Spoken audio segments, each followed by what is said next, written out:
Undefined அன்டயக்னோஸ்டு கண்டிஷன்ஸில் acupuncture treatment செய்து அந்த நோய்களை முழுமையாகவே குணமாக்கிடுறோம். ஆனால் அந்த நோய் எதற்கு வந்தது அப்படிங்கிற காரணமே கண்டுபிடிக்க முடியாத நிலைகள் நீடிக்குது. இதை பற்றி சொல்லுங்கள் டாக்டர். நான் ஏற்கனவே சொன்னது போல் அக்யூபஞ்சரினுடைய பார்வையில் காரணம் இல்லாத நோய்களே கிடையாது. மனிதன் சொல்லக்கூடிய நோய் எதுவாக இருந்தாலும் அவன் உயிர் சக்தியில் ஏற்பட்டிருக்கக்கூடிய பாதிப்பு தான் அதற்கு காரணம்.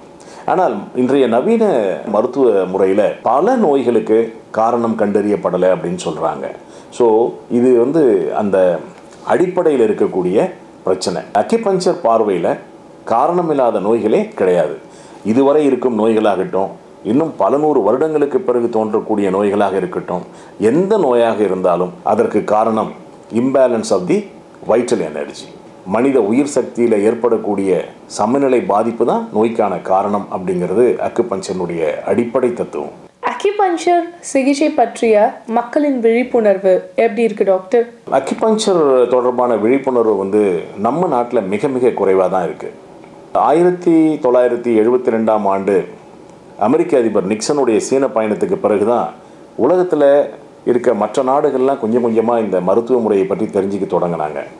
ஸோ இன்றைக்கு அக்யூபஞ்சருடைய விழிப்புணர்வு அப்படிங்கிறது போதுமான அளவில் இல்லை. அதனால தான் இன்றைக்கு இன்னும் மக்களினுடைய ஆரோக்கியம் ஒரு கேள்விக்குறியாகவே இருக்குது. இந்த பிறகு எந்த துறையை தேர்ந்தெடுக்கணும் அப்படிங்கிறது ஒரு முக்கியமான கேள்வி. இன்றைக்கு இருக்கக்கூடிய சூழ்நிலையில் மிகப்பெரிய அளவில் உலகம் முழுவதும் வளர்ந்து வரக்கூடிய அக்யூபஞ்சர் மருத்துவத்தை +2 முடித்தவர்கள் பயில முடியும். மருந்துகளே இல்லாமல் எந்த நோயையும் குணமாக்கக்கூடிய ஆற்றல் இந்த சிகிச்சை முறையின் தனிச்சிறப்பு. டாக்டர் வஹாப்ஸ் பிராணிக் அக்யூபஞ்சர் மருத்துவ மையம் மூலமாக பிராணிக் அக்யூபஞ்சர் அப்படிங்கிற ஒரு புதிய நுட்பத்தையும் அறிமுகப்படுத்தி இருக்கிறோம். அக்யூபஞ்சர் ஒரு அற்புதமான சிகிச்சை முறை அப்படின்னு சொன்னால் பிராணிக் அக்யூபஞ்சர் ஒரு தெய்வீகமான சிகிச்சை முறை அப்படின்னு சொல்ல முடியும். எவ்வித நோயையும் குணமாக்கக்கூடிய ஆற்றல் இந்த சிகிச்சை முறைக்கு உண்டு. +2 படித்த மாணவர்கள் மருத்துவம் பயில வேண்டும் என்ற ஆர்வத்தோடு இருப்பவர்கள் இந்த துறையை தேர்ந்தெடுப்பது மிகவும் சிறந்தது. புனித பணியா மருத்துவம் மூலம் புகழும் பொருளும் ஈட்ட ஓர் அரிய வாய்ப்பு.